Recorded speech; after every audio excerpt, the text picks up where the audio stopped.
I'm Rachel, CEO of Humane Research Australia. Thank you for listening to this talk and thank you for having me here today. So for those of you who are unaware of Humane Research Australia, we're a campaigning organisation. We advocate for humane and human relevant research methods in place of animals in research and teaching. We also provide resources on this issue and we seek engagement via various means. That might be with industry bodies, regulators, the scientific community, the media, amongst others. And in terms of my presentation today, the subject is limitations of the code and the need for a review. And I appreciate that there may be different levels of familiarity with the code and this subject matter amongst the audience, so please bear with me as I provide some overview information as we proceed. So in Australia, the use of animals in research and science is regulated by a code of practice.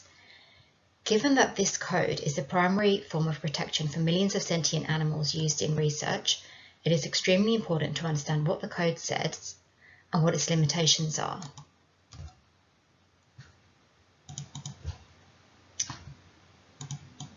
More so, it is imperative that the code is regularly reviewed and updated to align with contemporary knowledge and technological advancement, and to reflect current societal expectations around the use of animals.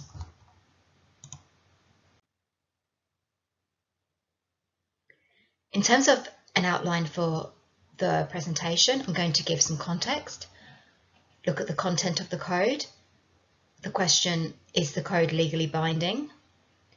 Consider other limitations and the need for a review, and provide some brief recommendations from HRA's perspective for review of the code should this occur.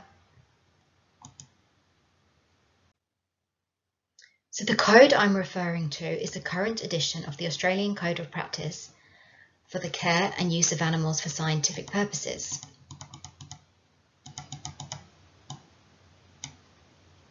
And there are other relevant codes, but for this presentation, I'll be focusing on this central code. And the code is set up by the National Health and Medical Research Council, the NHMRC, and the NHMRC is the main funding body for biomedical research in Australia. So anyone can access the code. It's available online on the NHMRC website. Simply type code into the search function on the home page. What you'll find is that the code provides guidelines for all scientific uses of animals in Australia.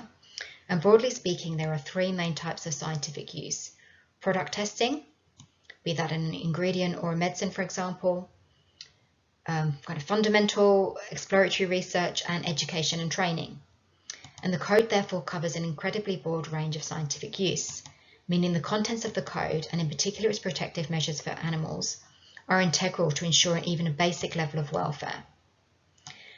The code applies to scientific use of animals in universities, medical schools, pharmaceutical companies, farms, defence establishments and commercial facilities that provide animal testing services to industry. It's also relevant to the use of animals in schools and to people who volunteer for their companion animals to participate in scientific research, for example. And the last bit might sound incorrect. Why would anyone volunteer their companion animal for research? Well, not all research is invasive or harmful, and there is a range of activities covered by the code. It's extremely broad, from entirely hands-off observational studies for environmental or conservation reasons at one end to forced, painful, controlled invasive procedures at the other.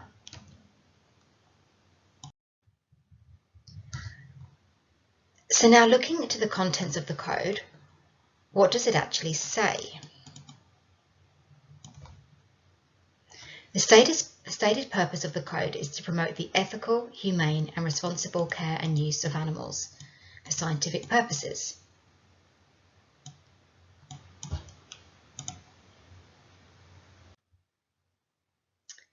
And the code is comprised of 7 chapters or sections. So section 1 is governing principles. I'll look at that briefly. And section 2 covers responsibilities of institutions, AECs, researchers and animal carers. Section 3 outlines principles for direct animal care and management, talking housing and cages, admission of new animals, how to identify signs of distress. Section 4 is about animals used in education, like in primary and secondary schools and technical colleges. Section 5 is the process for AECs to handle complaints. Section 6 is for institutions to assess whether they have met the goals of the code. And Section 7 is the newest chapter, and it essentially reiterates the legislative ban on the use of animal testing for cosmetic purposes or ingredients solely for cosmetic use.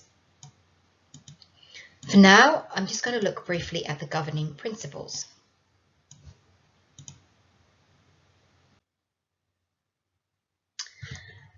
So these are the foundational principles of the code, and the foundational principle is really respect for animals. This must be demonstrated by only using animals when justified, supporting their well-being, avoiding or minimizing harm to those animals, applying high standards of scientific integrity, applying the 3 R's, and knowing your responsibilities. And the 3 R's refer to replacement of animals with non-animal methods, reduction in the number of animals used, and refinement of techniques used to minimize the adverse effects on animals.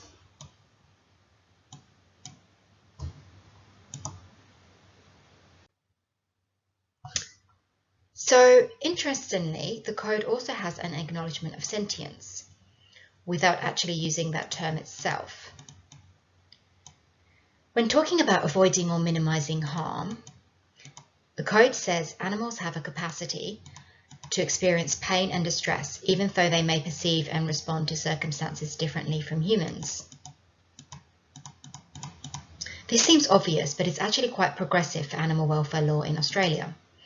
If you have just read the code right through, it sounds actually quite promising for animal welfare. At each stage, researchers have to implement the 3 R's, and at each stage, animals shouldn't be exposed to unnecessary harm or suffering, and so on.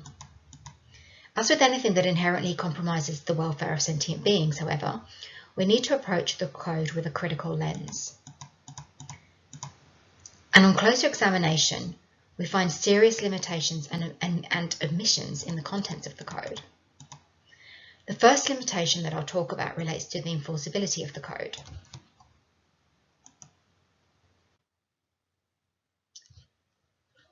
And we have the question about how is the code legally binding? Is it legally binding?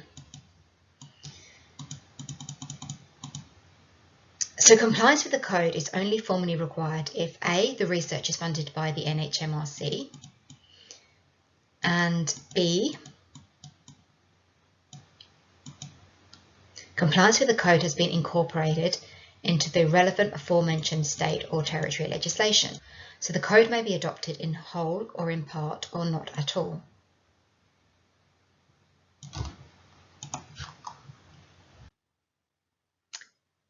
So this central question, is it legally binding? Unfortunately, it's a complicated answer. Yes and no. So generally speaking, the code is what's known as soft law. It's not a statute in itself, but rather a set of industry guidelines. And the further you get away from primary legislation, that's an act, the less power the rules hold. It's also important to note that the federal government doesn't have constitutional authority to make laws about the use of animals in science. So really, the code is just a set of national aspirational guidelines for states and territories to do what they think is appropriate. And the code is implemented to various degrees in each state and territory. The code can be adopted in whole or in part or not at all, as I previously said. And in some jurisdictions, the code is mandatory and there are penalties for non-compliance. Non-compliance is expressly an offence in Queensland, Victoria and Western Australia. Non-compliance in other jurisdictions is closer to a regulatory licence issue as opposed to a specific offence with financial penalties.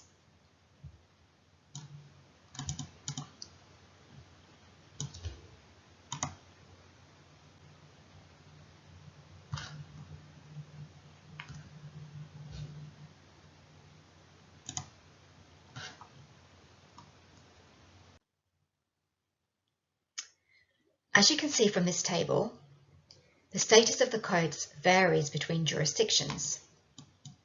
This means the code has inconsistent application across Australia. While there are nuanced differences in the legislation in each jurisdiction, There are generally three main approaches to the enforceability of the code.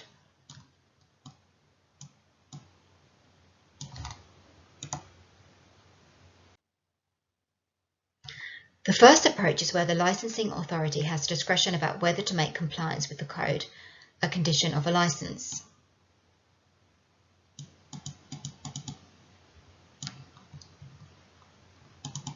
The second approach is more complicated. In these jurisdictions, compliance with the code is a condition of all research licenses. The tricky part, however, is that while it is an offence to carry out research without a license, the offence makes no mention of what happens when you do have a license but you fail to comply with one or more of its conditions. In these jurisdictions, non-compliance may or may not be an offence. The third approach is much clearer. In those jurisdictions, you can be charged with an offence if you fail to comply with the code. I will now discuss one example of each approach.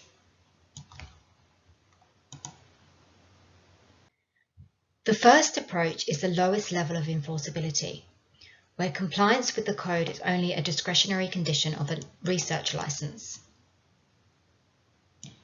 Taking the example of the Australian Capital Territory, Section 28 of the Animal Welfare Act 1992 states that an animal research licence is subject to any condition prescribed by the licensing authority. The statute then provides examples of conditions that may be put on a licence, including that an approved code of practice must be complied with. This means that animal research licenses only require compliance with the code at the discretion of the licensing authority.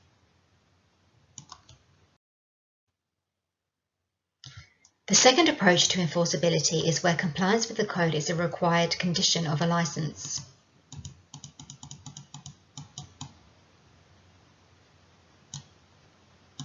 Taking the example of New South Wales, Section 26(2)(b) of the Animal Research Act 1985 states that a research authority can only permit research that is in accordance with the code. Research authority is another name for research licence. Section 47 makes it an offence to carry out animal research without holding a research authority. This only applies to individuals and not institutions. There are some low-level penalties for this. The tricky part is that Section 47 only requires that you hold an authority or licence, not that you are guilty of an offence for failing to comply with certain conditions of that licence. While this may sound insignificant, it's an important technicality in terms of enforcement. It means that there is a grey area around compliance with the code.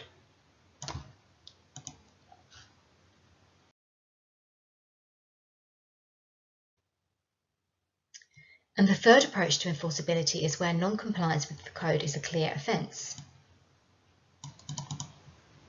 Taking Queensland as an example, Section 91 of the Animal Care and Protection Act 2001 establishes an offence for failure to comply with the code.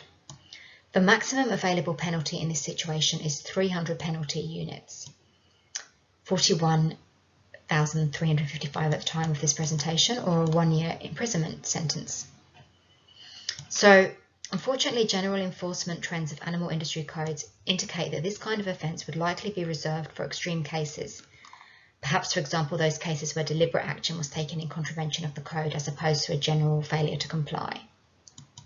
And there is no evidence of any convictions under this section.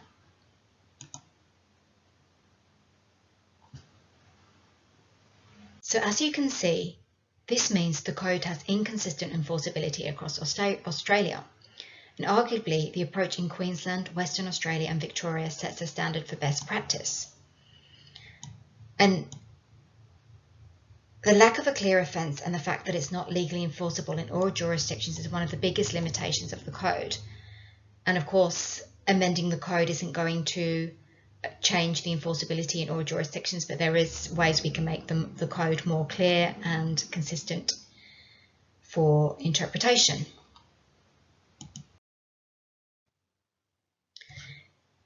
And many of the limitations can be demonstrated by looking at the governing principles of the code.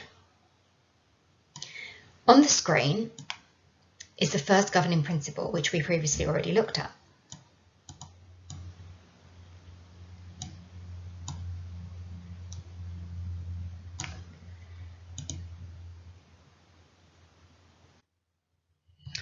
The first limitation comes from the phrase, use only when justified.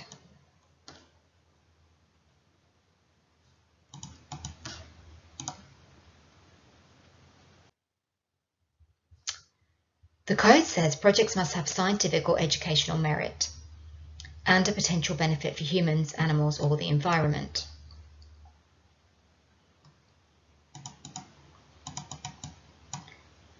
The balance, however, is inherently flawed because animals still have the status of human property under the law.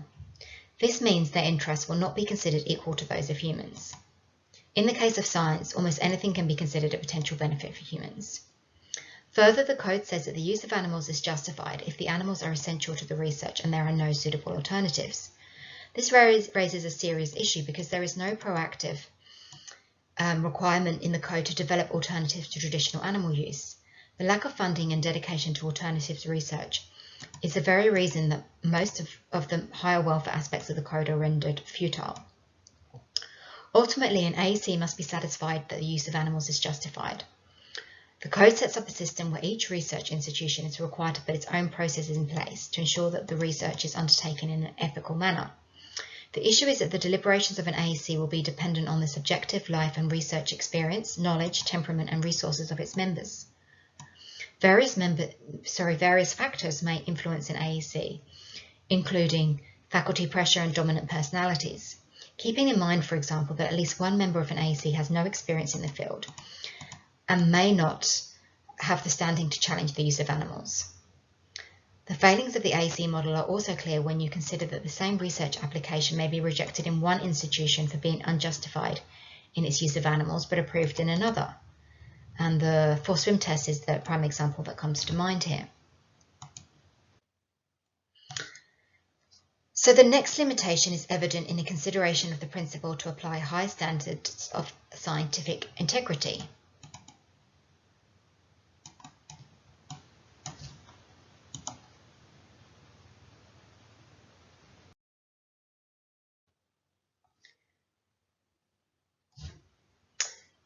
The use of animals in research has been a long-standing scientific method. As a result, the use of animals has become an assumed component of research.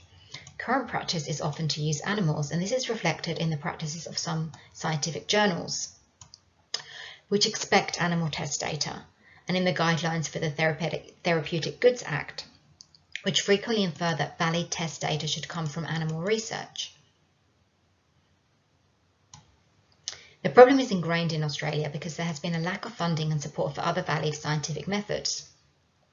There is no dedicated industry for non-animal alternatives to combat this deep-seated dependence on animals.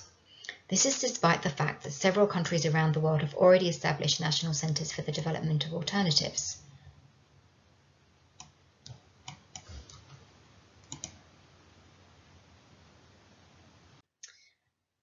Another important limitation becomes apparent on closer consideration of the 3 Rs. The 3 Rs is often heralded as the core principle protecting animal welfare in scientific research. The ability of the 3 Rs to protect animal welfare, however, is significantly limited and somewhat flawed.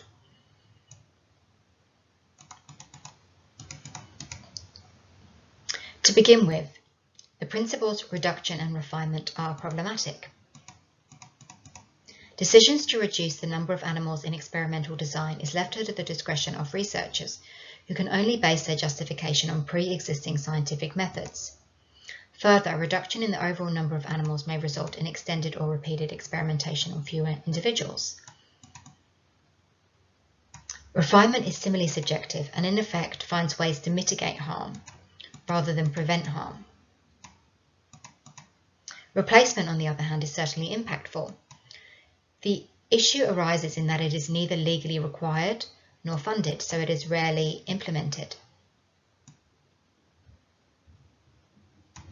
The fact that other countries have surpassed Australia is proof that our code is increasingly out of date.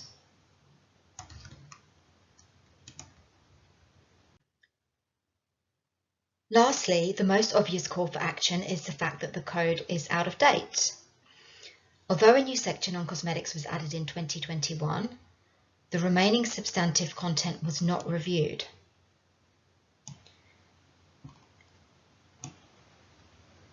This means that the most recent edition of the code is from June 2013 in its entirety, and no review provisions are built into the code.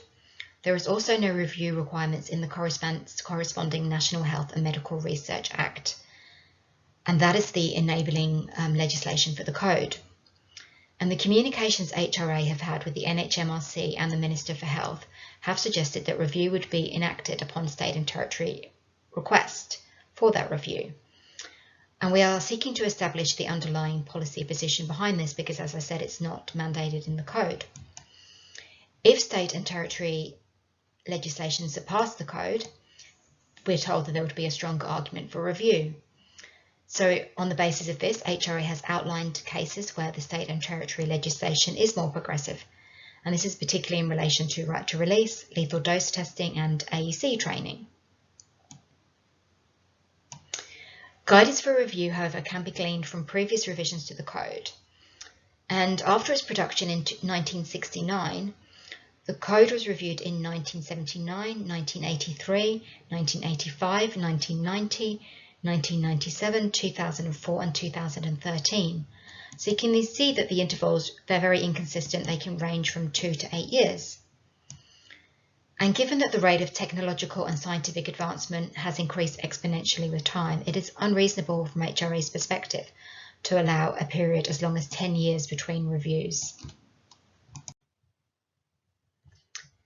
So moving on to HRA recommendations, we've provided a very comprehensive document of our recommendations. This includes amendments, omissions and additions to the code. I provided just a summary of some of these below, and I'm very happy to share the full document and our reasoning behind our recommendations and how they could be practically implemented.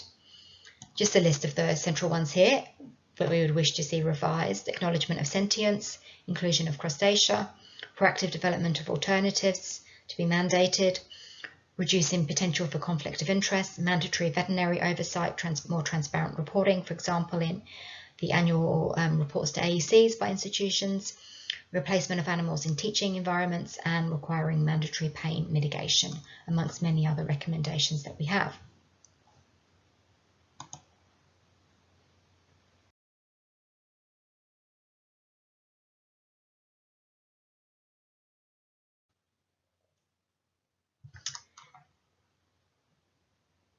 So to conclude, HRA understand that it's a very large task to undertake any review and the associated consultations, and then for the industry to then adapt to those changes. But really, in summary, there are several significant issues with the code that must be addressed, and the code is in urgent need of a review if we are to have any confidence in Australia's research industry.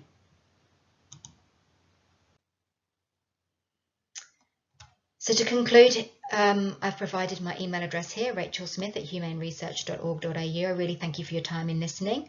I'd like to acknowledge Sarah Margot, a legal consultant for HRA who has assisted with this presentation. And if you're interested in collaboration in calling for a reform of the code, or you've got any questions or would like to give any feedback, very happy for you to contact me at the email address below. And thank you again for your time in listening.